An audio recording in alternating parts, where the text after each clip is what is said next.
Listo, chicos. Ahora sí, vamos a empezar con la secuencia. Esta secuencia, que ustedes pueden darse cuenta que está en PowerPoint, yo la envío, la convierto en PDF y la envío al grupo. Aquí están las respuestas. Ojo, la pregunta está en un recuadrito que está acá arriba, la primera pregunta. Incluso acá dice, bueno, noveno, fase de inicio, segunda secuencia. Bueno. Física, fase de inicio. Y ya sabemos que lo que viene solo es física. Pregunta, respuesta. Pregunta, respuesta. Pregunta, bueno, ese es más largo. Pregunta, respuesta, pregunta, respuesta. Bueno, la más fácil de ahí, no sé cómo más podría ser. ¿Qué fenómeno representa el dibujo? Y el dibujo era este. Entonces, aquí estamos viendo un fenómeno que se llama descomposición de la luz o dispersión refractiva. Cualquiera de los dos es válido. ¿Qué pasa? La luz del sol o la luz que nosotros conocemos como luz solar o luz clara, realmente tiene varios colores, porque este triangulito aquí en forma de cristal, se denomina prisma y tiene la capacidad de descomponer la luz en lo que realmente tiene por dentro. Es como si usted tuviera, haga de cuenta, una granadilla. Entonces, esa sería la luz. Al abrirla, usted se da cuenta que ahí tiene la comida y las semillitas.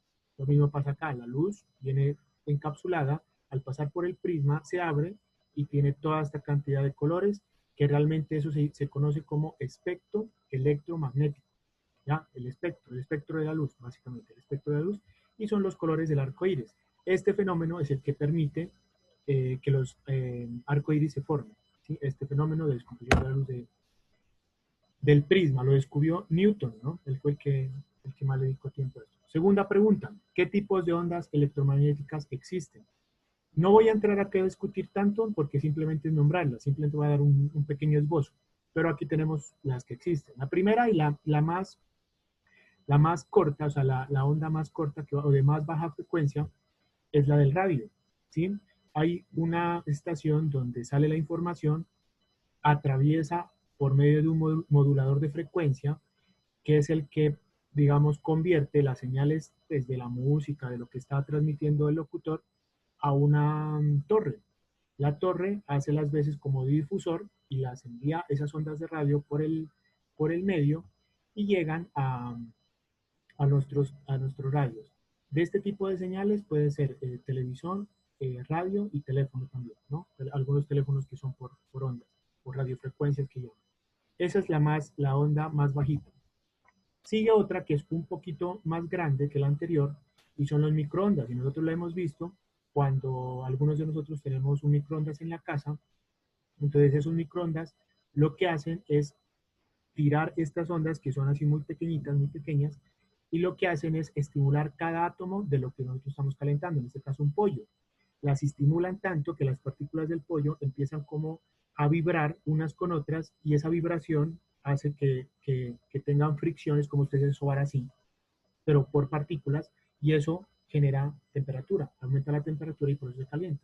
Generalmente se utilizan esto, sin embargo, las microondas del Big Bang, el Big Bang es la teoría que postula que todo el universo se creó a partir de una gran explosión, y esa gran explosión, que tiene el mismo tiempo del universo, esa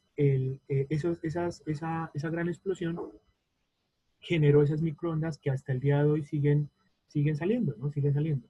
Y dan muchas evidencias al hombre de cómo pudo haber sido el origen del universo. Estas también se llaman microondas. Las siguientes son las infrarrojas. Esto se utiliza más que todo en el ejército, ¿no? Cuando van a hacer ataques nocturnos o quieren protegerse, tienen unos visores de luz nocturna o infrarrojo que permite ver la radiación calórica de los organismos. Y esta es un poquito, digamos que está en el rango medio-bajo de las frecuencias. O sea, no está tan bajo como las dos anteriores, ni tampoco tan alto como las que vamos a ver. Y lo que hace básicamente es detectar el calor. Lo que hace es, o aquí dice calor visible, poder ver el calor. Los rayos de luz visible, que son los que todos vemos, entonces muchas veces, por ejemplo, podemos ver esto, que es de color lila, pero realmente no es color lila. Nosotros lo interpretamos así porque los rayos del sol o la luz que llega se refleja en esta tela y miramos que es lila, porque tiene una longitud de onda que nosotros lo interpretamos como lila, pero en realidad no es lila, es la interpretación que nosotros le damos con nuestra visión. Si usted, un perro pudiera hablar y nosotros le preguntamos qué color es, él lo va a ver gris o lo va a ver de otro color, porque ellos tienen otro tipo de visión que interpreta diferente el rayo de luz, o por ejemplo esta tapa. Nosotros la podemos ver como tomate. Nosotros, porque tenemos esta luz. La luz se refleja y pega acá y va hacia nuestros ojos y lo vemos como tomate o como naranja. Pero realmente no es naranja. Es que nosotros, el ojo nuestro, no lo hace interpretar de ese color. ¿Sí? Si otro animal que tiene otra forma de percepción, lo va a ver muy diferente. ¿Listo? Esa es la luz visible, la que todos conocemos, que ya vimos que está compuesta de diferentes colores, que hay que pasar por un prisma para poderlos ver. Realmente es blanca. La luz ultravioleta, que básicamente es la que proviene del sol, pero no es esta luz. Es unos rayos ultravioleta que son realmente los que queman. Y hay de dos tipos, ultravioleta A y ultravioleta B. La ultravioleta B básicamente queda la mayoría contenida en la capa de ozono. La ultravioleta A no le hace nada a la capa de ozono, pasa directamente, por eso es tan maluco darse sol entre las 10 y las 2 de la tarde, porque estos son muy cancerígenos, generan mucho cáncer generalmente de piel. De ahí la importancia de aplicarse bloqueador cuando salimos a hacer actividad física. ¿Listo? Los rayos X, que son los rayos utilizados en las máquinas donde a uno le toman radiografías, entonces ustedes han visto que el que está tomando la máquina siempre tiene un tipo de chaleco, de peto, que es de plomo, es súper pesado porque los rayos X no pueden traspasar el plomo, entonces lo protegen. Los rayos X sirven, tiene una longitud de onda muy pequeñita. Longitud de onda son esas cositas, ya lo vamos a ver más adelante, unas cositas así, que nosotros la vemos, pero los rayos van así, por longitudes de onda. Son súper pequeñas, entonces va muy rápido. Hace que traspase nuestro cuerpo, se encuentra con un chasis atrás, un chasis de plomo, que regresa al rayo y hace que todo lo que se encuentre en esta parte se mira así, por medio de contraste. Entonces podemos ver si el señor tiene una lesión en la columna, o si tiene algún tipo de enfermedad, o cuál es el tratamiento. Todo esto se utiliza más en medicina para diagnósticos, ¿verdad? ¿Qué más les puedo decir de los rayos X? Son súper cancerígenos. Si alguien no se protege, le da cáncer, por eso los que trabajan en esto tienen que protegerse mucho.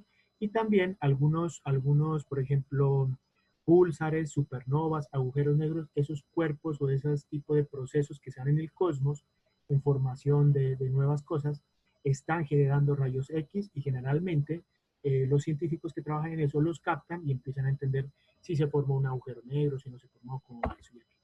Y por último, los más pequeños de todos, los más peligrosos también, los rayos gamma, esos provienen, como digamos, de algunas explosiones de supernovas o de soles que se terminan por allá en otras galaxias o cerca de la nuestra, se presentan en nivel subatómico, se presentan mucho estos rayos gamma en las plantas nucleares de energía, como la de los Simpson, porque ellos allá generan electricidad a partir de la fusión de átomos generalmente de plutonio, ¿no? de elementos radioactivos.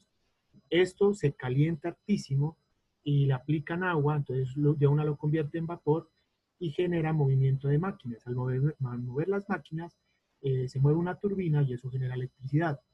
Pero al hacer esa fusión de los átomos, pueden salir de estos tipos de rayos y pueden generar algún tipo de mutaciones o de cáncer. Entonces es complicado, o sea, esto es el futuro de la tecnología, sobre todo de pronto en generación de energía, pero tiene unas consecuencias sobre todo en generación de cáncer y en mutaciones bastante delicadas.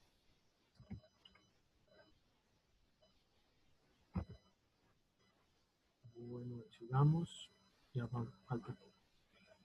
Una pregunta que dice acá, que ¿qué es la radiación de radiofrecuencia? Básicamente es lo mismo que una estación de radio. Nosotros tenemos un emisor, una fuente de radiación. Esa fuente de radiación, aquí es lo que yo les decía, bota unos rayos, unas radiaciones que tienen esto. Suben, bajan. Es de esta manera, suben, bajan, suben, bajan. Cuando sube así y baja hasta casi, la longitud de onda es larga. Pero cuando suben y bajan, suben y bajan, suben y bajan así, la longitud de onda es corta.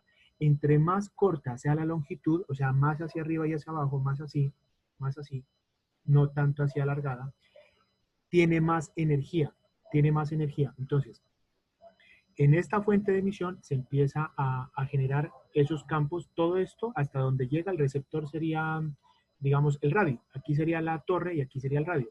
todo eso, donde se van propagando estas ondas, todo eso arma un campo electromagnético. Y ahí obviamente no va a ser lo mismo que donde no haya eso. Entonces, se están haciendo estudios, busquen en YouTube, por ejemplo, la relación de las hormigas y un iPhone. Entonces, ponen un iPhone en una casa de hormigas y no pasa nada, ellas siguen por ahí. Pero cuando entra una llamada, de una, ellas empiezan a abrirse porque dependiendo del organismo, una abeja, una hormiga, un ser humano, un mapache, un oso, los organismos son afectados por estas ondas, son afectados y eso genera cambios. Incluso ya vamos a ver en nosotros mismos, es que no nos damos cuenta, porque son tan necesarios pues, la comunicación por celulares.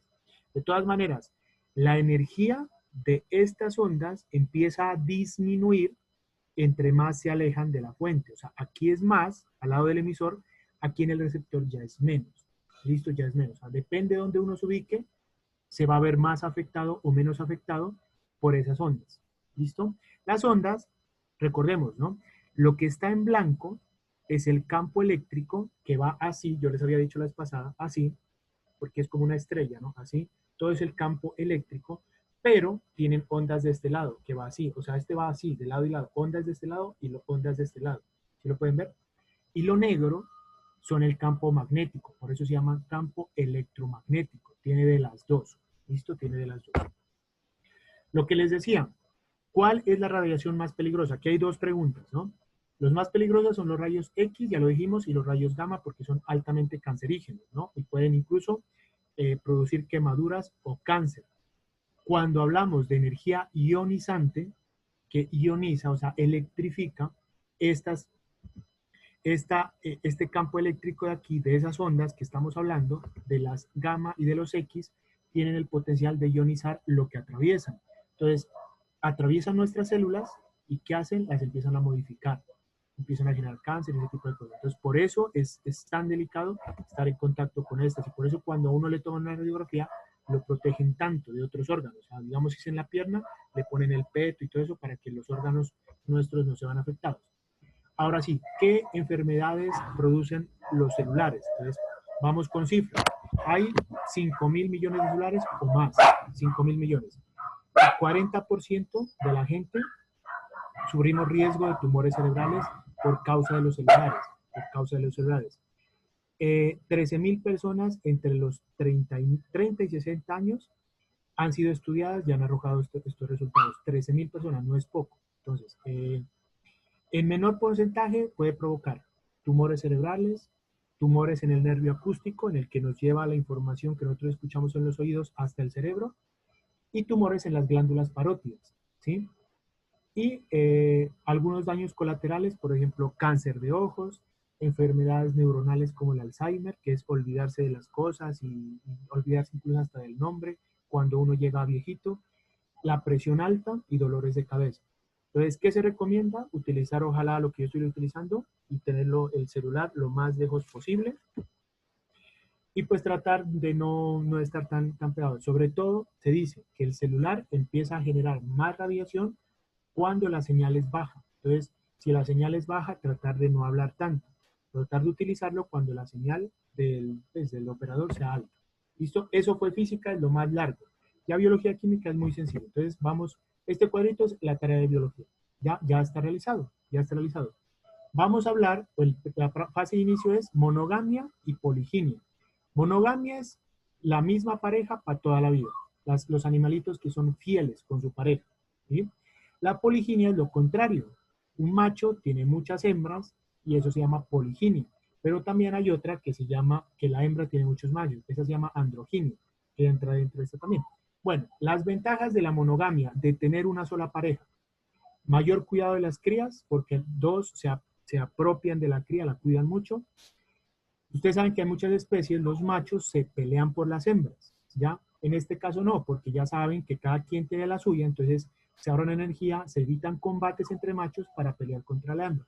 Eso pasa, por ejemplo, en las morsas, en los alces se dan durísimo, en los leones se matan, con los lobos también pasa. Bueno, turnarse el cuidado de las crías. Entonces, en los pingüinos va el machito a coger el pescado para comer, la hembra queda cuidándolos y cuando va la hembra queda el macho cuidándolo, se turna. Y por último, se minimizan las muertes porque no combaten para lograr una hembra, no combaten, ¿ya? La tienen. Las desventajas de la monogamia, ¿cuáles? De ser fieles con su pareja. Hay pérdida de potencial genético. ¿Por qué? Porque, por ejemplo, si hay dos parejas que tienen la misma enfermedad, dos, ¿no? Y la pareja tiene la misma enfermedad, es posible que esa enfermedad se la hereden al hijo. ¿Qué pasa cuando una de esas parejas que tienen la enfermedad se apareja con otro que no tiene esa enfermedad? Es posible que esa enfermedad desaparezca porque se recombinó genéticamente. ¿Sí? Hay dificultades para la consecución de comida porque un solo sale a recoger la comida, entonces si hay una época de escasez, puede haber problemas. Dificultades para protegerse de los depredadores, se va el uno, deja a la hembra o al macho acá con el hijo, llega un depredador, es más difícil cuidar. Y posibilidad de endogamia. Endogamia es cuando se cruzan entre parientes, ¿ya? Entonces, o hay enfermedades de base genética que se transmiten. Entonces, por ejemplo, que hay un problema de visión, ya de cataratas, congénito, genético. Si los dos lo tienen, es más posible que ese niño, o ese bebé, perdón, o las crías, salgan con ese problema de cataratas. Bueno, ahora bien, las ventajas de la poliginia, de los que tienen varias parejas sexuales para reproducirse. La participación de toda la manada en el cuidado de las crías. O sea, hay muchos que se dedican a cuidar las crías. Eso es bueno porque tienen más protección. Hay mucha recombinación genética. Como se aparean con varios, entonces se recombinan los genes. Una enfermedad que esté presente podría desaparecer o no presentarse tanto porque se recombina.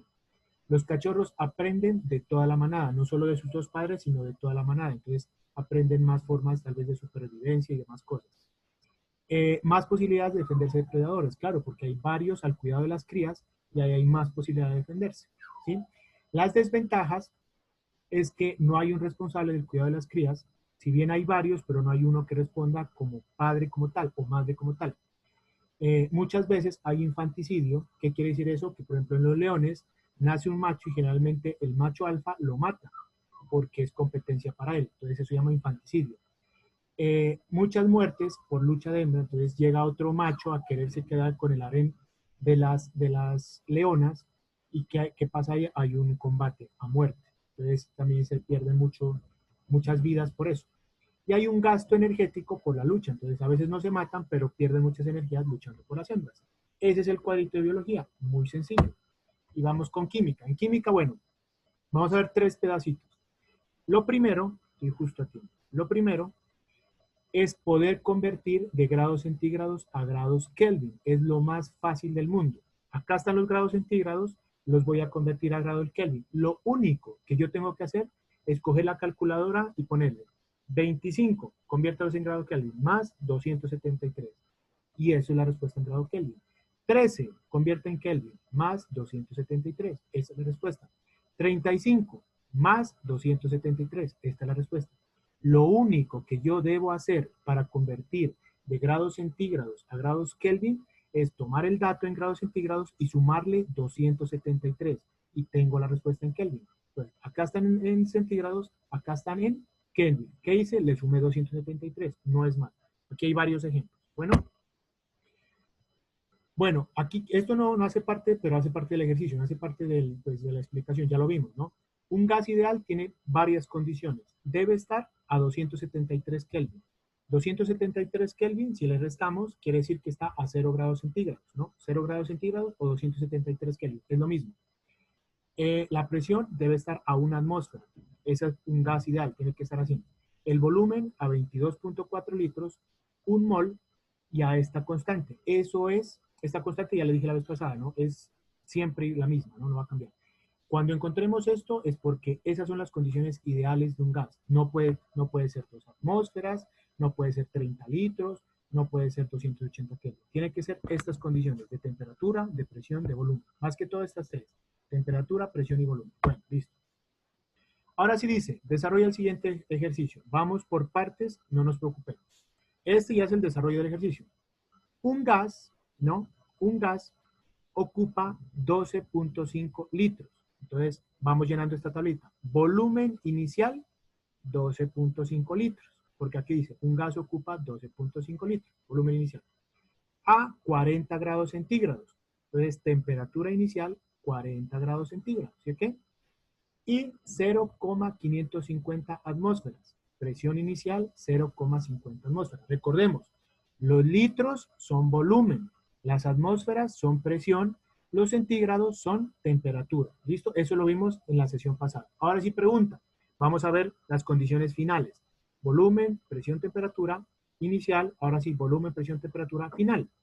¿Cuál será su volumen? Entonces, volumen, como lo está preguntando, aquí lo dejamos en pregunta. ¿Cuál será ese volumen? Eso es lo que vamos acá a buscar. ¿Cuál será su volumen en condiciones normales de temperatura y presión? Entonces, ya sabemos que condiciones normales, dijimos que acá son 273 o 0 grados centígrados, es lo mismo, ¿no? 273, que sería la temperatura, y la presión, ya dijimos que es una atmósfera en condiciones normales, una atmósfera. ¿Listo? Entonces ya lo llenamos el cuadrito. Paso 1, llenar el cuadrito. Paso 2, convertimos los centígrados que tengamos aquí, centígrados son temperatura, ¿no? Y aquí a Kelvin, y ya lo vimos acá, también ya lo vimos acá. Cogemos 40 grados centígrados más 273, no es más.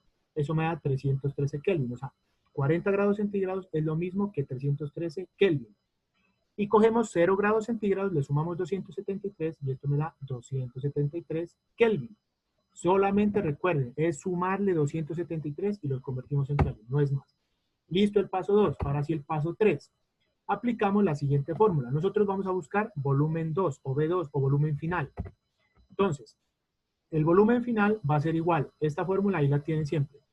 La presión inicial por el volumen inicial por la temperatura final sobre presión final, temperatura inicial. Cuando está el 1 es porque es inicial. Cuando está el 2 es porque es final, de acá de este cuadro, ¿no? Entonces, bueno, volumen inicial ya lo sacamos. Presión inicial ya lo sacamos. Temperatura inicial ya la sacamos. Vamos a buscar este, miren, este es lo que estamos buscando, el B2. La presión final, aquí es P2, qué pena, aquí es P2 y aquí es T2, aquí me equivoqué. Aquí es P2 porque es presión y aquí es T2 porque es temperatura final. Listo. Entonces, simplemente vamos viendo. Vamos a buscar presión inicial. La presión inicial es 0.50, 550 atmósferas. 0.550 atmósferas. ¿Listo? Aquí va un por, ¿no? Por el volumen inicial. El volumen inicial es 12.5 litros. 12.5 litros. Por la temperatura final. La temperatura final, ya tenemos acá, que era 0 grados centígrados, pero recuerden que la convertimos, ¿no? La convertimos a Kelvin. 273. 273. ¿Listo? Dividido entre la presión final. La presión final, le dijimos que era una atmósfera, aquí lo podemos ver, una atmósfera, por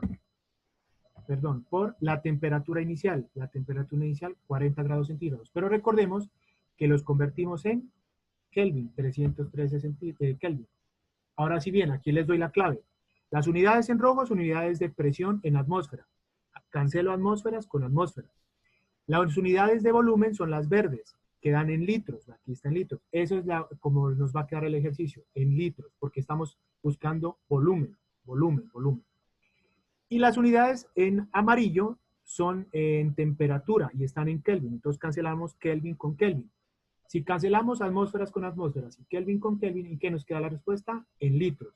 Y solamente tenemos que hacer una multiplicación arriba, otra abajo y luego dividir. Así. Entonces, multiplico lo de arriba. 0,550 por 12.5 por 273. Miren, 0,550 por 12.5 por 273 y me da este valor, 1876. Eso es lo de arriba. Ahora sí vamos con lo de abajo. Lo de abajo es 1 por 313, que me da lo mismo, 313. Y ahora simplemente divido lo de arriba dividido entre lo de abajo. Entonces, 1876 dividido entre 313 me da 5,9.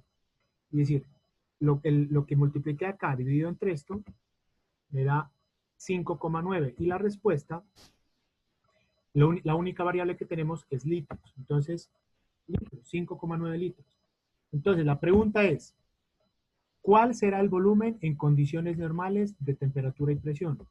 El volumen en condiciones normales de temperatura y presión para ese gas va a ser 5.9. Entonces, inicialmente, ¿el volumen era cuánto?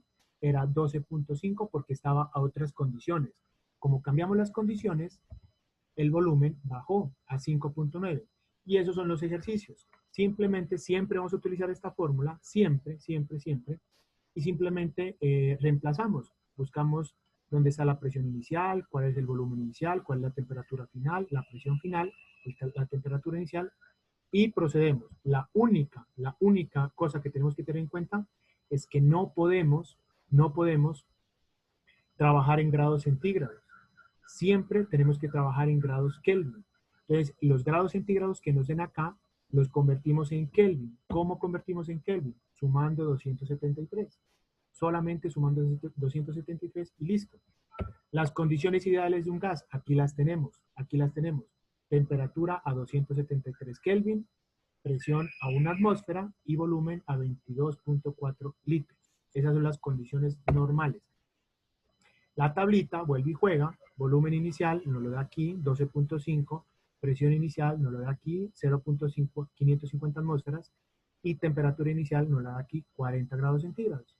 Y como nos dicen, a condiciones normales, pues simplemente la sacamos de acá. Presión 1 atmósfera, temperatura 270. Aquí bien pudimos haber puesto 273 grados Kelvin, porque ya aquí lo convertimos simplemente. Aplicamos la fórmula, multiplicamos lo de arriba sobre lo de abajo, dividimos y listo. Recuerden siempre, las unidades rojas son de presión, siempre van a ir en atmósferas. Las unidades verdes son de volumen, siempre van a ir en litros. Y las unidades amarillas son de temperatura, siempre tienen que ir en Kelvin. Aquí nunca usted va a encontrar centígrados, siempre tienen que ir en Kelvin. Listo, chicos, y eso sería